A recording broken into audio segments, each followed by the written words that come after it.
Welcome back to Studio84, an entertainment podcast that focuses on what's happening in the entertainment industry, specifically here in Texas. I'm Michael Scott Brennan, one of your hosts. And I'm Vince Lazzo. Welcome back. We are actually in part 2, Vince, of auditioning. Auditions, that's my best part. As someone who represents talent, I got to tell you, Michael, I love this because it teaches actors how to audition. For auditioning for me, it's very important because not only does it help an actor practice their craft, but also possibly booking. And, as someone who represents talent, it's very vital to know all this information. Why? Because not only is a representation trying to elevate a career and develop a career, but also who makes money? The whole team makes money. So this is very important for somebody who represents talent.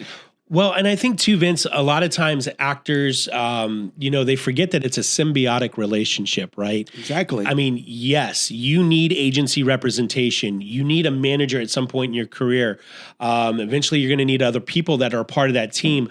But the agents need you as well as the actor. And Absolutely. Yes, it's a dream, and a lot of people want to come out here, and at first it's a hobby, but this is a business as well. Exactly. And so learning how to audition and get the job is where it really starts. Yeah, it's a lot of fun on set, but getting past that first step to be able to book the work and start providing income for everybody that's there, super important. Very important because, the agent or manager can open the door, but you have to close that door. Yes. Very absolutely. important. And I know last week we covered many things, what actors do as far as taping correctly, what they do to self-sabotage themselves, and just how to show up professionally. We touched those topics the first episode or part 1 of auditioning. Yes. One of the things that we really did, as you mentioned, a lot of it was what an actor can do to prepare before the audition. And also what they can do to get themselves focused and break down character, break down script, and all that other stuff that is important. The training that goes into it. Because we said before, Nugget, success is when proper opportunity meets preparation. Absolutely. So, question for you is difference in energy for an actor. Oh, huge. Can you elaborate? Yeah. So, a lot of my mentors. And actually, I got this in training in sales, not necessarily in acting, but it's an acronym, E.E.I. E.E.I. Energy, enthusiasm, and intensity. And I always tell people, you're not going to have more than me.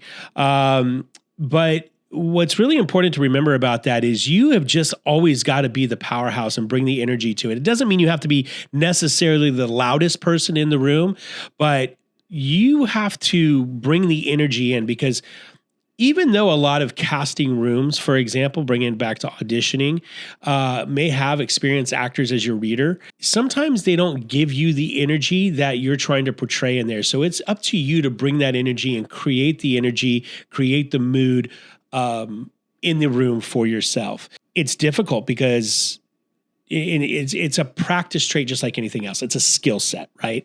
And you have got to have your moment before you walk into that room and prep yourself and be in there and just be that person. You can't go in meek, and you can't expect the other person to provide the energy for you. If you do, then you're not the one that they're paying attention to, if that makes sense. No, it makes a lot of sense. I think that you got to stand out. I mean, you want to walk in and stand out with your performance and your appearance, and you want to leave the room with people remembering you. Absolutely. And not in a hokey way, not in a over the top or insincere way.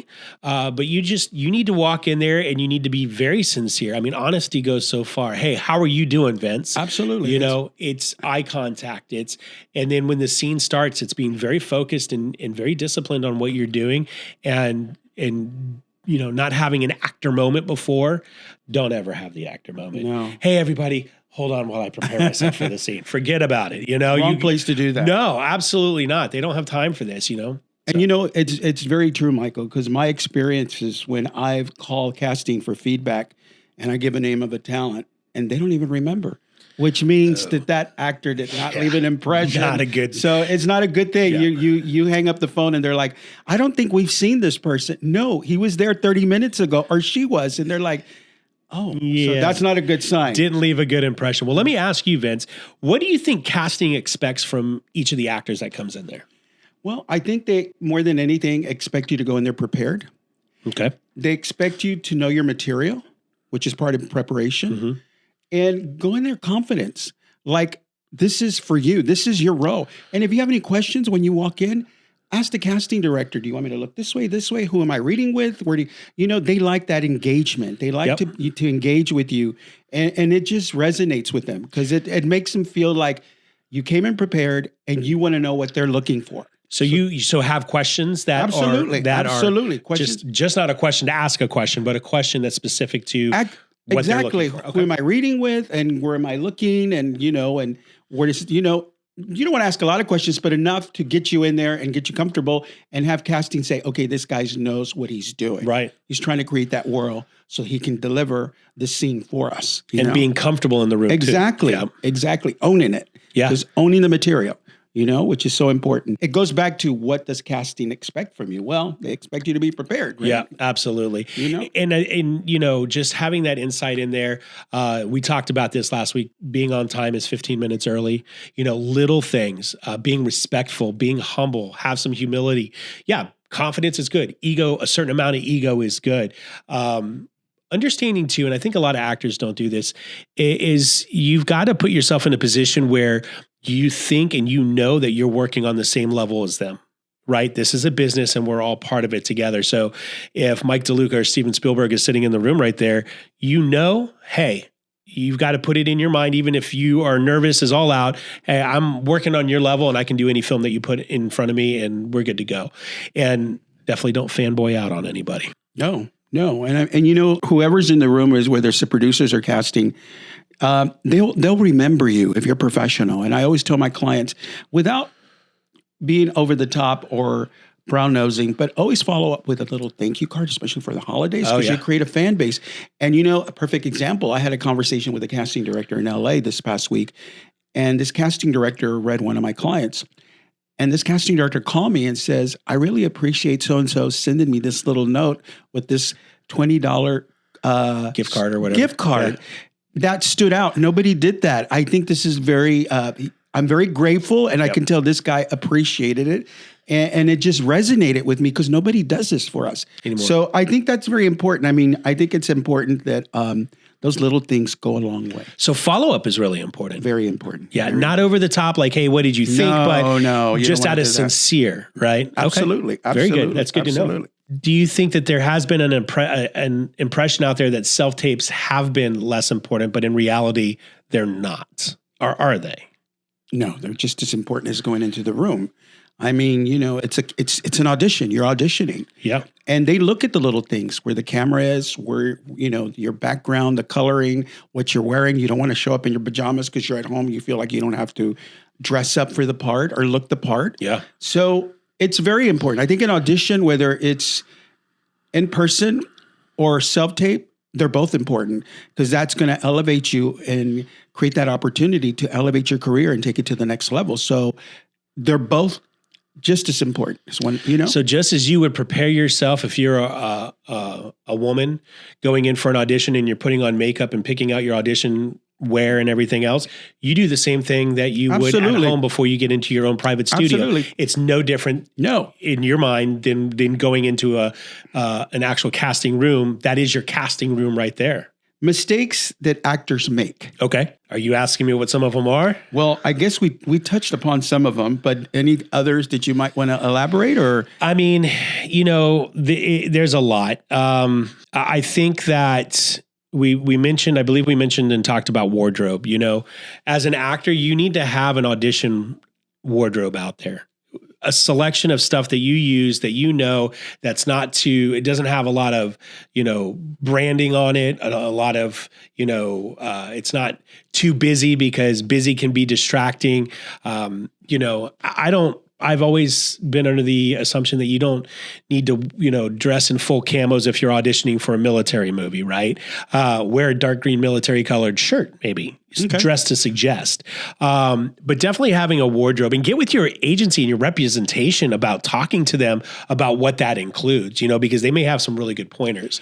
And, touching upon that, I think it's so important too that as an actor that you get as much information from your representation, like the breakdown and who else is in the scene or who are you reading with, because it kind of paints a bigger picture of the world that you're reading in. Yeah. And as much information as you can get. And if you're reading for a project, try to sometimes they don't, but ask for a script. Read the script. Yep. Know what's happening before your scene or after your scene. I teach this all the time. Being an acting detective too, looking for contextual clues within the script as well that can help you more pinpoint some of the specifics. Look, some of the hardest auditions that you get out there are when you're first getting started and you get the little one-liners. But they're a good opportunity to be even more creative as an actor. I always say, I equate it to baseball. I don't care if you strike out. Like some of our most prolific, baseball terminology, but prolific home run hitters, they've struck out 9 times more than they've ever hit home runs, but they're always swinging for the fences. If you strike out and you're swinging for the fences, hey, good job, because it's going to resonate with those casting directors. Exactly. But if you take strikeouts without swinging the bat, we got a problem. Absolutely. And what I mean by that too is specifics, create a specific character. Don't get in there and try to appease everybody. You'll never do it, right? Make specific choices. It may be wrong and you might fall down, but look, we don't have success without failure. So pick yourself back up and move on next time. Absolutely. But people are going to start realizing that you're committed with what you're doing with the specificity. True that. So I guess, another thing, going back to the first part one, is where to shoot. I guess self-taping, because a lot of theatrical these days is still self-tape as opposed to what I hear in California and Los Angeles. And commercially everybody's going, within in person. Oh, good. But theatrical, that's something new that I've been hearing from the agents in Los Angeles, that a lot of the commercials are now in person. A big percentage of them. See. But theatrically, a lot of the stuff is still self-tape. So that's why I wanted to ask you, does space matter? Yeah, space matters. Again, we haven't talked about social media, but it's kind of like social media. If you're shooting in your bedroom and you have, you're a guy and you have bikini clad women and kegs of beer pictures all over your wall, very distracting and no bueno. No bueno whatsoever. So you want a neutral area, right? We talked a little bit about color, like a light gray, light blue, nothing too distracting. And sometimes it's okay to take a risk. Maybe this piece is, you're auditioning for the role of Sauron from The Hobbit or from Lord of the Rings, and you want a black background and whatever the case is, maybe that's okay to take a risk once in a while. But for the most part, you want it to be easy on the eyes of the casting, because they have to go through a lot of this. And if they're popping through and you have like bright neon green in the background, it's like, whoa, it's just like, what do you do? So that's one aspect. Lighting is real important. And camera framing? Yeah, camera framing is huge. We used to, it's funny because in a lot of the auditions that you get, whether it's commercial or whether it's theatrical, they give you a lot of times descriptions about what they're looking for, like how they want you to set the camera. Sure. And you need to follow instructions. Exactly.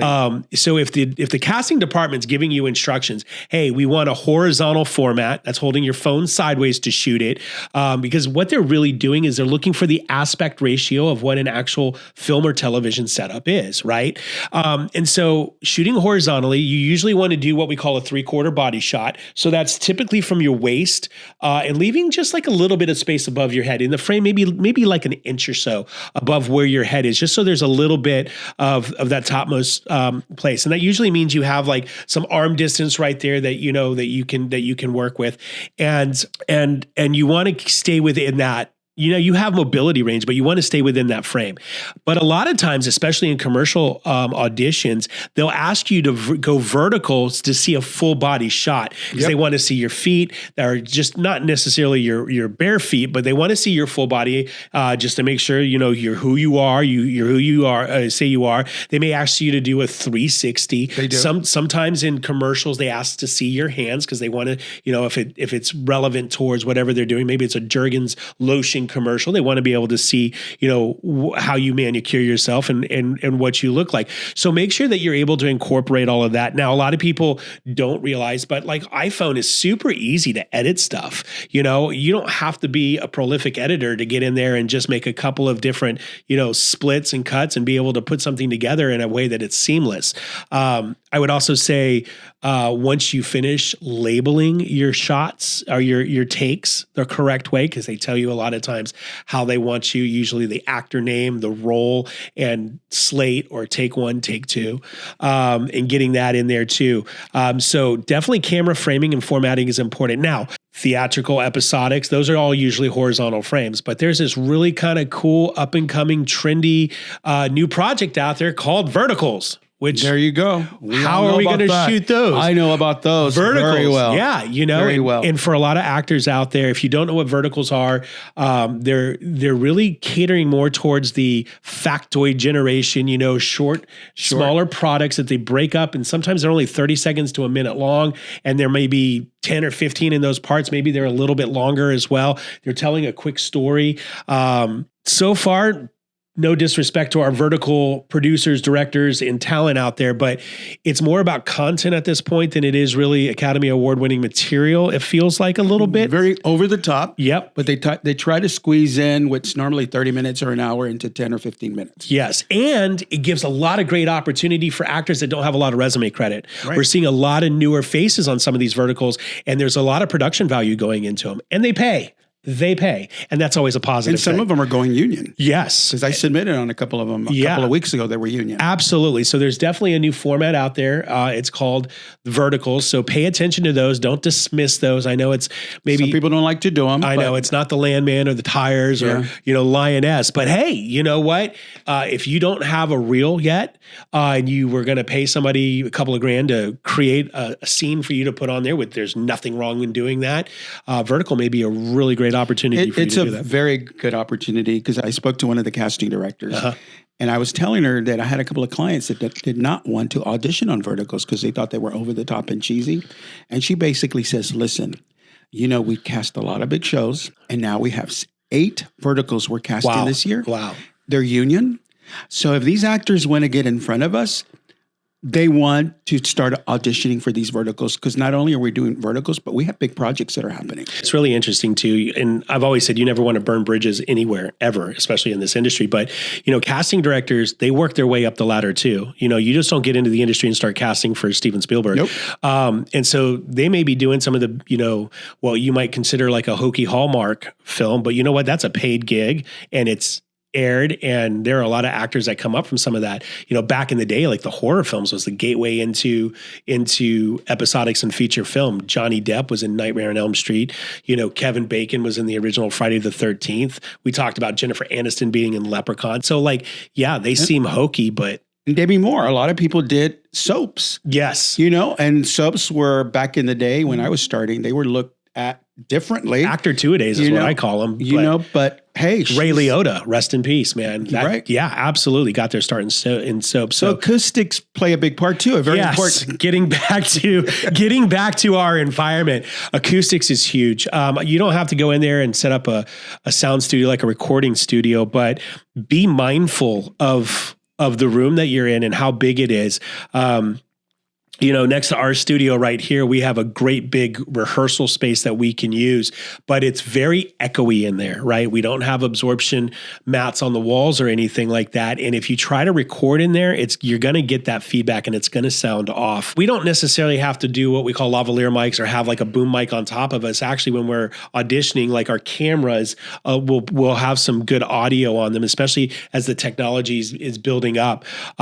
In the past, people have used little lavalier mics. The little ones that lapel mics that attach to you and everything. And so, you just want to make sure it's a clear sound. You also want to be careful of ambient background noises. If you have a lot of dogs barking in the background, or your apartment that you're filming in is next to a major highway or something, or next to the L in Chicago or something like that. Yeah, I mean, that's a problem, right? Right. And so you've got to figure it out. You really got to be able to work with that. And then outside of acoustics, lighting. Lighting's really important as well. And this is one that I deal with a lot of young actors that are starting. They get very enthused, and I love that. They're very excited to audition, and sometimes overproduction can hurt a performance. I get it. They're new. They want to go big. And the good thing about it, you can always bring big down. Yeah. So what's been your take in working with it's normally with young beginner actors. Yeah. There's a lot of great information out there, but there's, on YouTube and the internet, there's also a lot of crap out there. I was watching something the other day. I was like, whatever. I actually, as part of my degree, my BFA in theater, I have a minor in lighting. And so I wanted to learn it because it's important. And, as an actor, one of the biggest things that they always say is find your light, right? But when we're setting up, studios, ring lights have been so fantastic for a lot of people. And at the very least, having a good ring light that you mount your camera on is going to give some good clarity. But one focal point of lighting is usually going to cast some funny shadows. And so typically I say at least 2 ring lights, but 3-point lighting is the way to go. It doesn't have to be blowing you out over the top. Really, white light is what we call cool light, and it doesn't do well on our skin.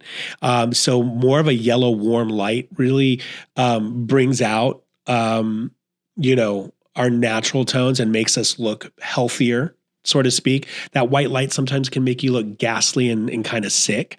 You don't want any green or blue tints. Don't try to create strobe effects or anything. That's not your job. Your job is just to get yourself recorded and get that sent in digitally. So, 3-point lighting, maybe 2 points in front of you on the side and a good top light, or maybe even a rear light if you have that ability to get in there. I'm not saying go buy lighting ballasts and hang in your house, but people do, but just having reducing shadows in the background, again, just as much as possible, making it not quite so busy so it's not distracting. Because the last thing you want the casting director to do is be focusing on the obnoxious shadow in the background and not be focusing on your performance. I do have a question regarding people of color. How does lighting play with that? Is it basically the same thing, knowing what kind of light? It doesn't matter what skin tone it is? And this is where I would say, before you go to audition at the last minute, play with lighting and record yourself and just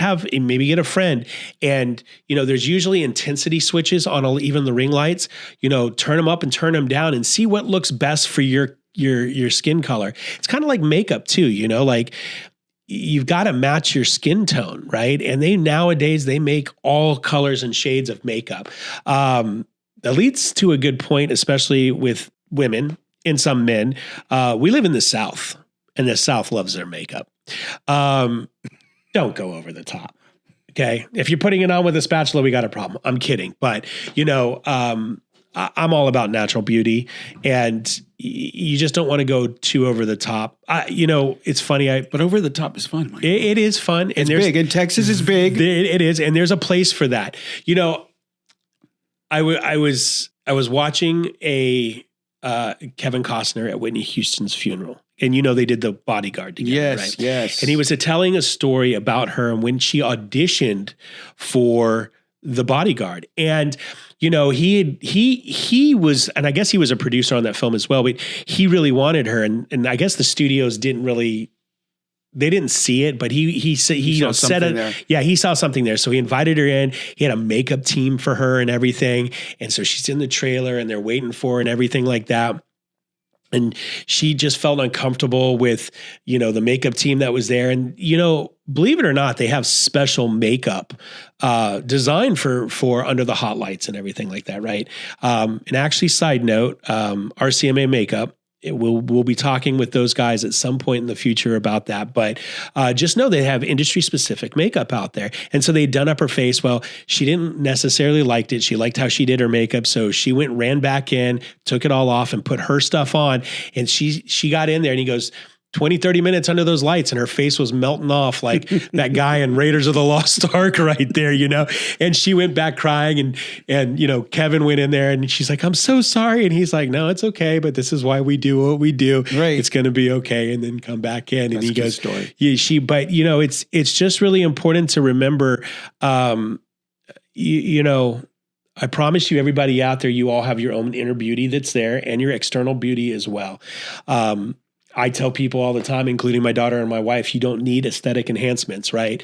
And I get it. We want to look beautiful. Just don't overdo it because, sometimes you're just so accustomed to it. You don't want to look like a clown show. And also too, the camera picks up a lot.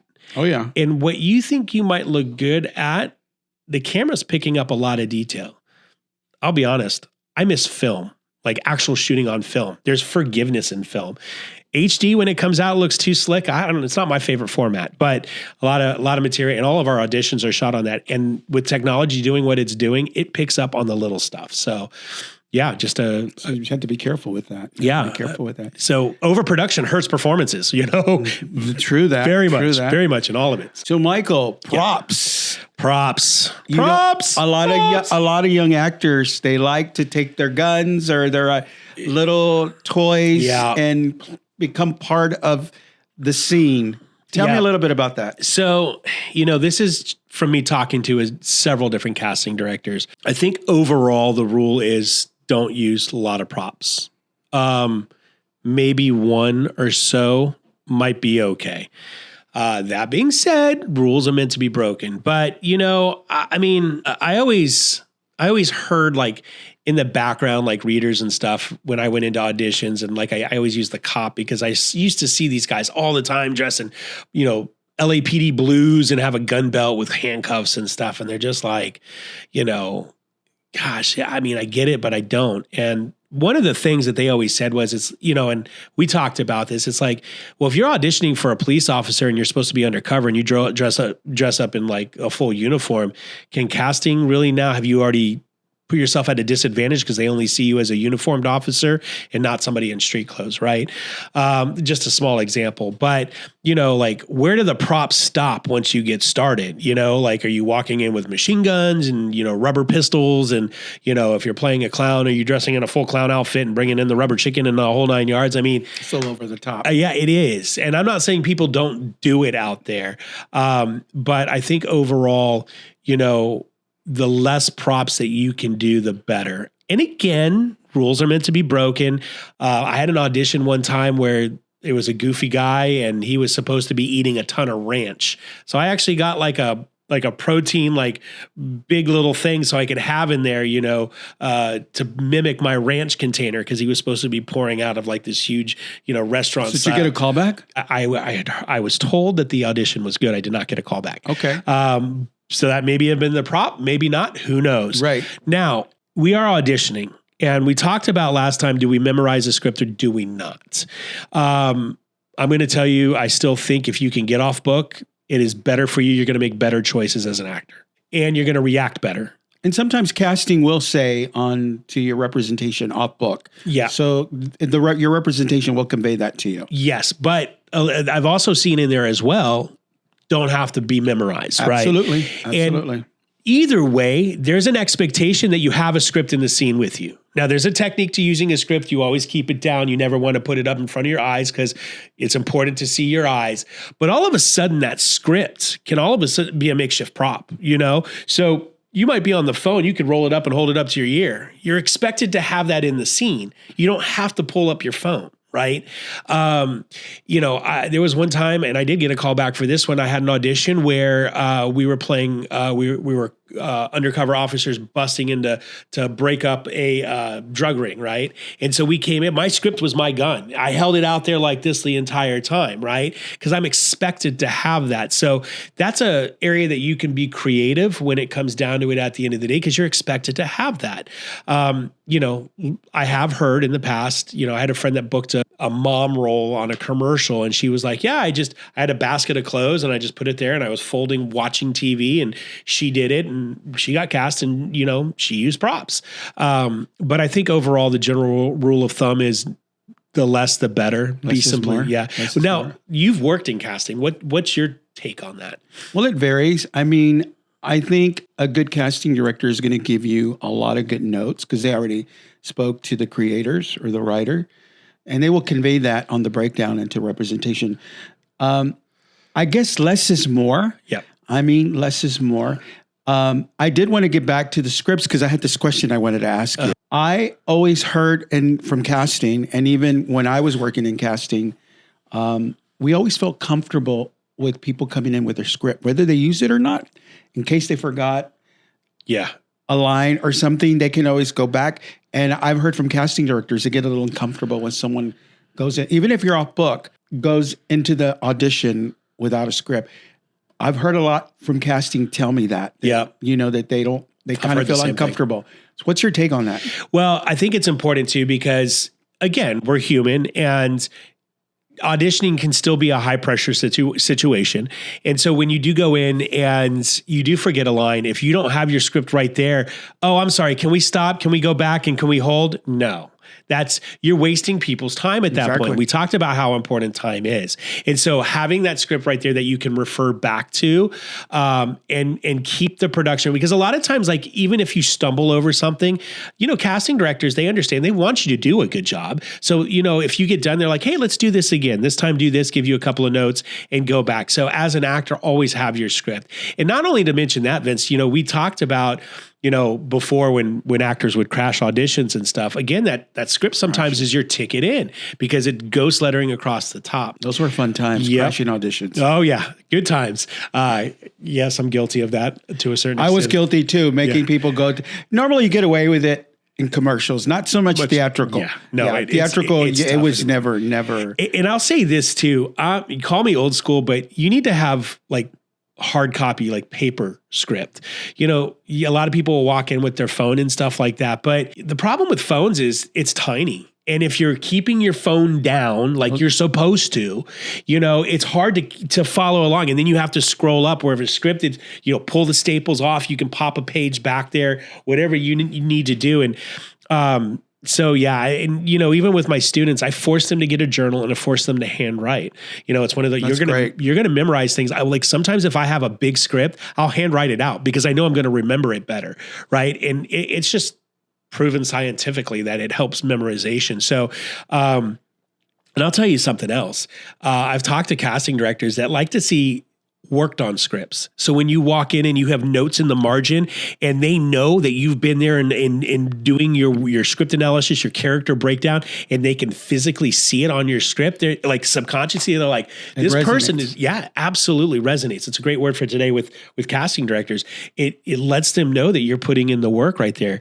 And so there's a lot of reasons that you should absolutely always have a script. I would say 100% of the time, unless you're told otherwise. And getting back to props, you know, even in commercial stuff, a lot of times if it's an important product, they'll have that product for you in the casting room. Exactly. So if you're going in to sell Hershey's Cocoa for baking, they may have a Hershey's Cocoa little jar for you to use and be like, hey, you know, buy Hershey's, and whatever the case is. So a lot of times if it's that important, casting's going to provide that for you. Wonderful. This is one that I like because I get to see a lot of my clients' auditions before they go to casting, the slate. Sometimes they're funny. Sometimes they're funny, how to slate. Yeah. Can you elaborate a little bit about that? Yeah, it's the slate. It's really your first impression because that's what they're going to look at. Usually that's what they're going to look at first. But slating in the room too, like how you walk into the room and how you greet the room is so important. We were just, I had a class earlier and we were talking about this. Eye contact is so important. I think a lot of people today get, scared about eye contact, but how you carry yourself, the confidence that you exude when you walk into the room, all of this speaks to whether or not it's your first impression. They are looking at you saying, hey, can he handle himself? Right. So when you walk in, like I make eye contact with every person in that room. I'm shifting around. If there's only one person in there, I'm greeting that person. Handshakes, if it's appropriate. Sometimes I've had producers get up and shake my hand as I walk into my room. Not Howie Mandel, because he's a little bit of a germaphobe, but no, I'm kidding. But you walk up, if you're going to have a handshake, get in there. Like guys have handshakes, don't break anybody's hands. But a lot of this stuff is all call it a test, but it's just part of the process. Say your name with confidence. Hey, I'm Michael Scott Brennan. How's everybody doing today? So that plays into confidence versus arrogance. Yes. Very much so. Being humble, and thank you so much at the very end. And we talked about follow-up before, but getting in there to greet the room. Confidence without arrogance. You're not looking down on anybody there. You're glad to be there. But again, having the mindset that you're a professional working on their level is so important. There's another thing that I always do sometimes too is make them laugh. I know, like, if you can capture a room and, you can make them laugh just being a little witty, and you're not up there to perform something, but if I get chuckles in the room when I first walk in, like, how are you? I forgot my umbrella and it was raining outside, or I don't know, something dumb. But a lot of times if people smile, laugh, it's a great icebreaker. So true. I had a client, he's a celebrity, and I took him to an audition in LA many years ago. And I remember this kid walked in.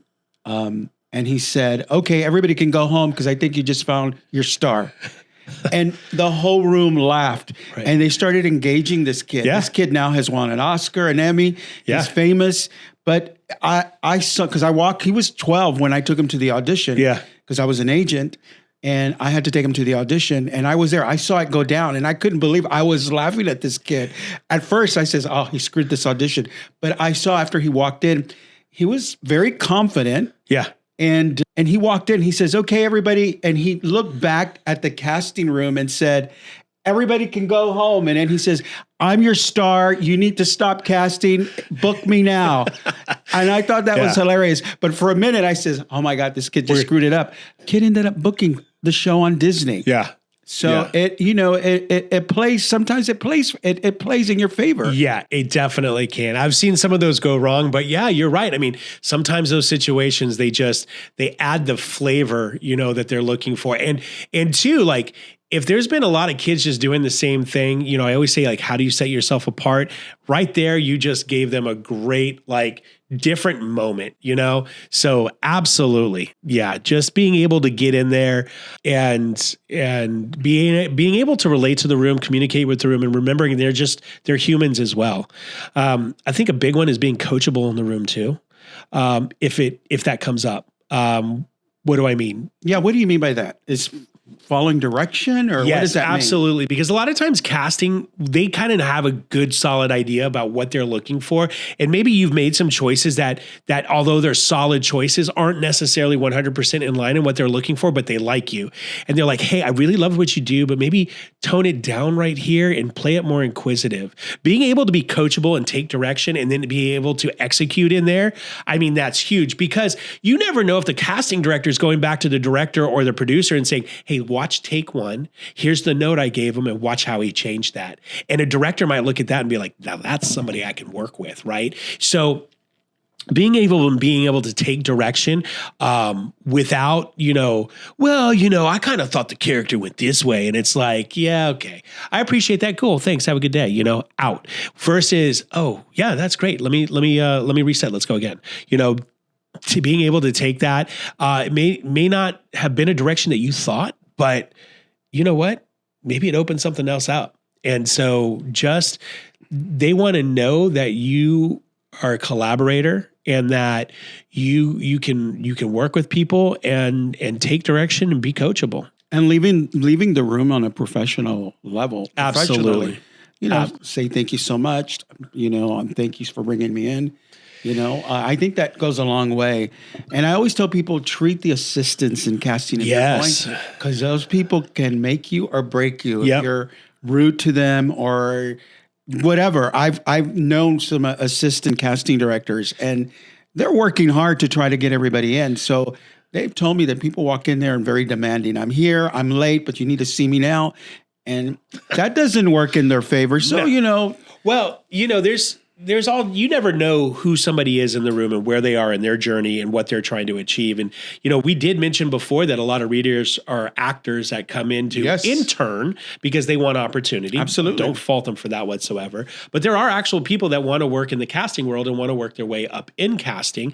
And so, again, you never want to burn any bridges. So just because you're in front of that person, you don't know if they're going to be picked up, or maybe, this casting office picked up another show and they're the ones that get the opportunity on this new pilot right there. And that pilot goes, and all of a sudden they're the casting director because they've proven themselves, and you burn that bridge because you were a little POS when you went in.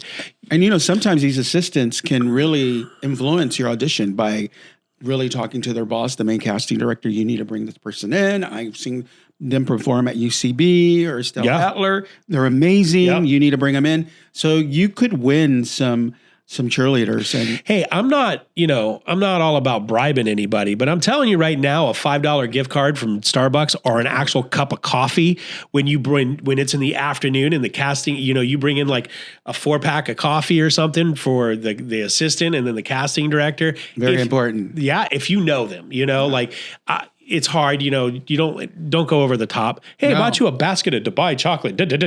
I'm okay.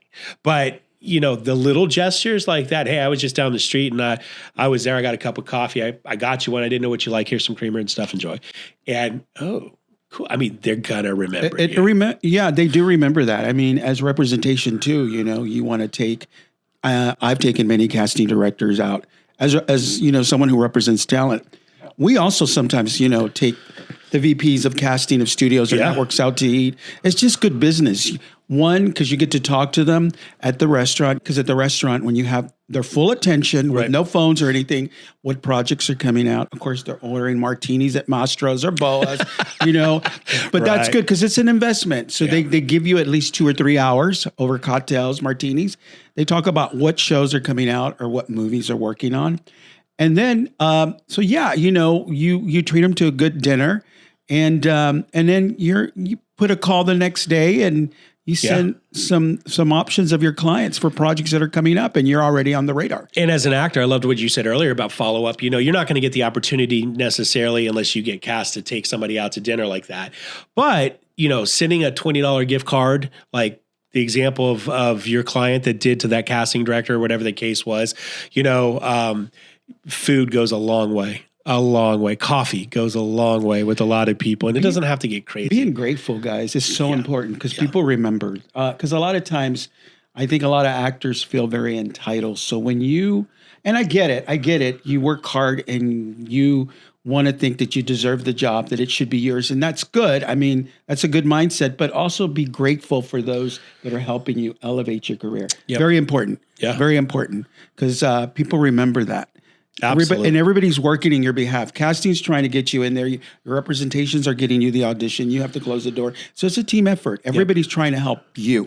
And at the end of the day too, again, we're all human and there's going to be some rough auditions out there. No questions asked. You've just got to be able to pick yourself up and move on.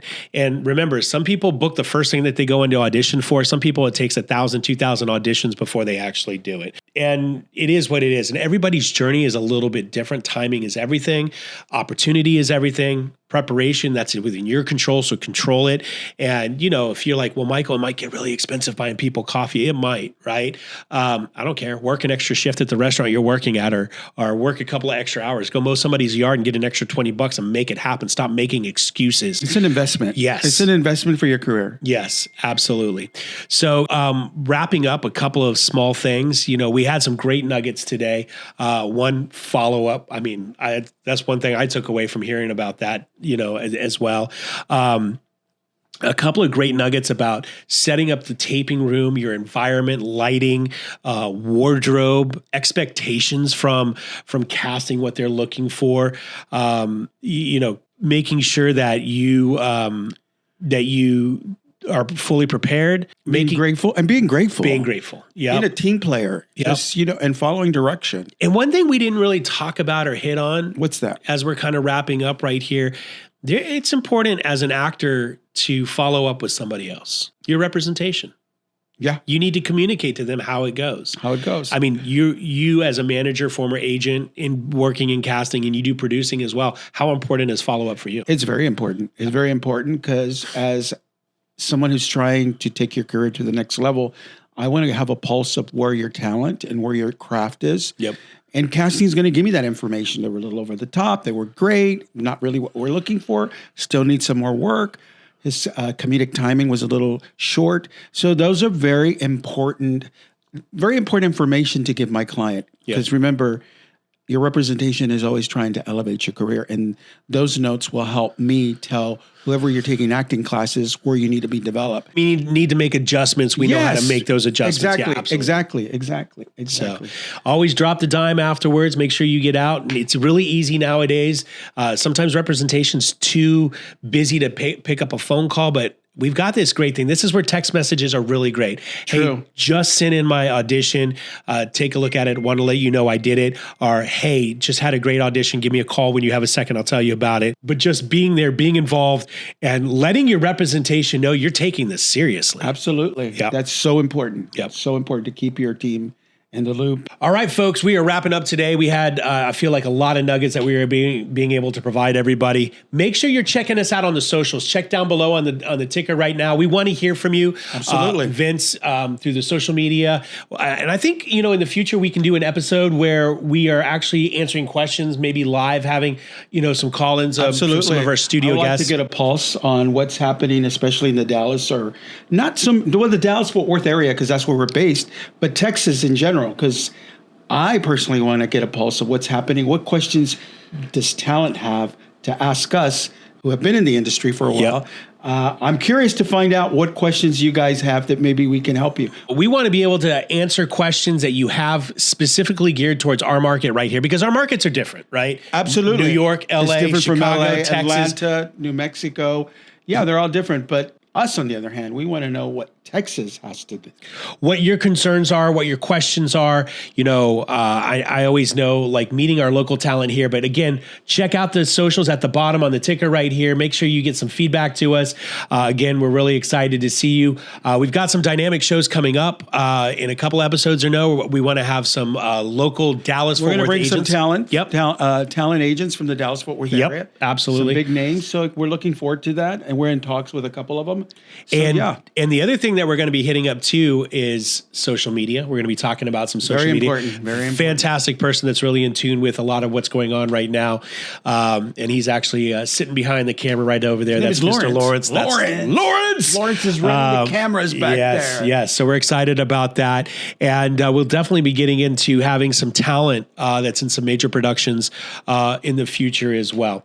So once again, check us out, like us, thumb us up, or whatever you need to do. Make sure you're getting out there. We want to hear back from you, and we're looking forward to next time. Hasta la vista. Peace out.